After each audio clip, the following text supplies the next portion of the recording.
What's up with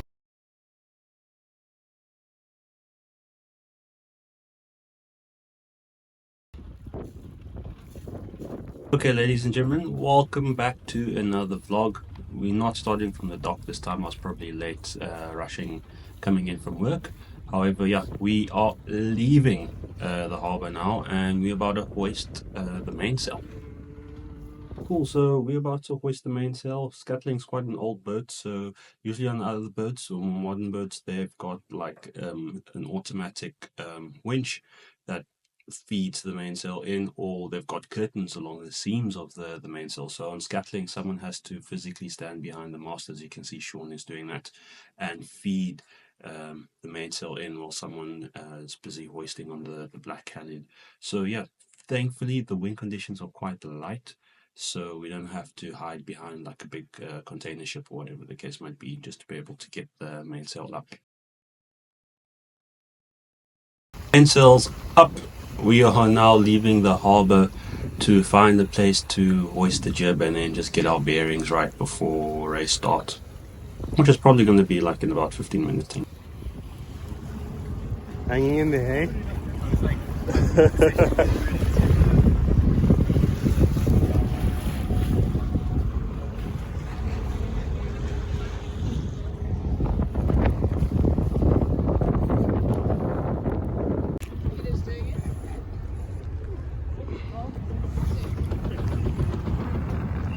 Is that the start time? No, that's the channel that we have. The bridge channel, recreational channel. So is the star, is it southeast or star? Yeah. You haven't changed it. Or is that,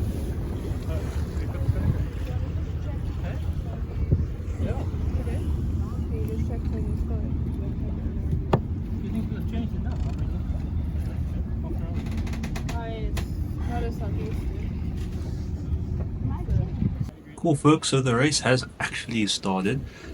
Just due to the light wind conditions, everybody's just fighting for that small bit of wind, and yeah, most teams have their code zeros up as well, as you can see with I think that's Bullet in the background. I must say, when Bullet is in downwind conditions with their spinning up, they are literally one of the fastest boats on race day. Nonetheless, yeah, some boats ahead of us managed to find some wind. Some of us on the port side, some of us on the starboard side, just to spread the weight evenly. We've got our code zero up as well, flying nice and high, and yeah. So eventually we managed to get some wind, and yeah, we're powering on through the field. And I can't tell you for the life of me why some other boats that were like behind us, like for instance Bullet, they were well behind us at race start, but now they pretty much ahead of us, essentially. So anyway, we're all just racing towards the first mark of the race, actually. First mark of the race, and Sean is just getting ready to pull up, or rather set up the jib sheet, so that we can hoist again sometime later in the race. Oh, you're right. Oh.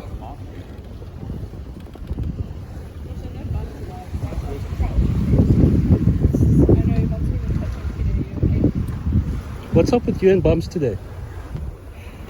It's supposed to be like if you want to be good at crewing, then you need to put Oh.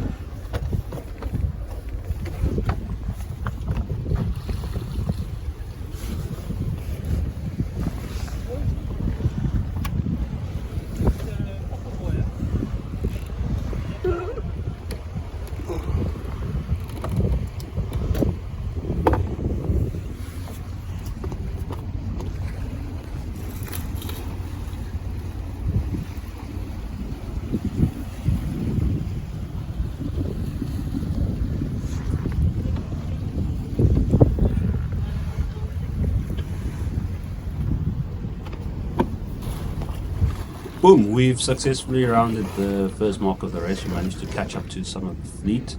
We've left quite a few boats in our wake. And Try ease off slightly first and see if we get into it. So the winds come onto. Okay, no more than 950. The car is small, so sometimes it rotates a little. Yeah, sometimes it will rotate a little if we're lucky. Yeah, there you go, yeah. You know what I mean? It cuts up. Yeah. I was even off this year.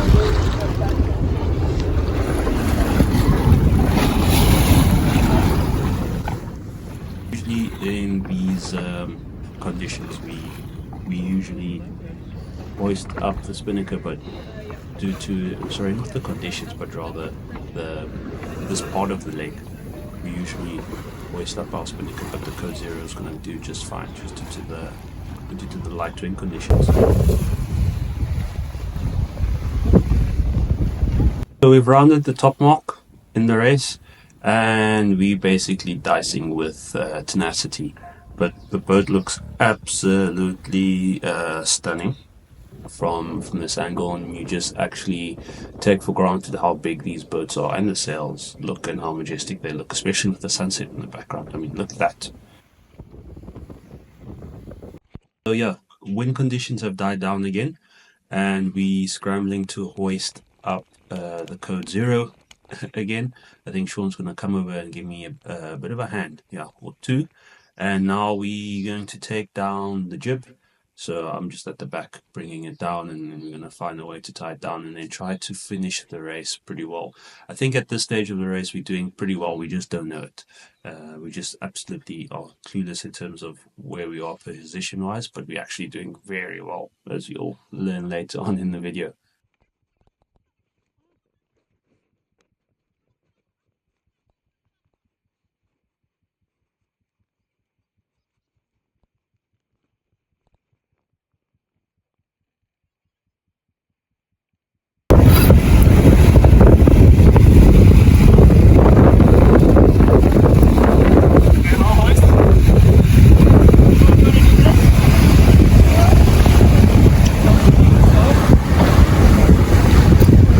A big barrel right here.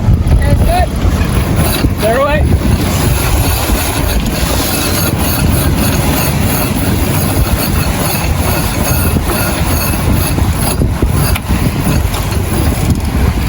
Okay. More stack. Tail, please. Thank you.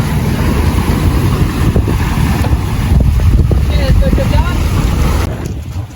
So cool, we brought the jib down, Code Zero's all the way up, and we are basically sailing into the sunset to finish the race. Isn't that beautiful? Cape Town, best city on earth, best city to sail in, on one of the best boats in the harbour. I'll probably need to be fact checked. Right, so Sean's just trying to weigh out who we are finishing ahead of or behind of. Nonetheless, awesome race. And yeah, time to go get some prizes.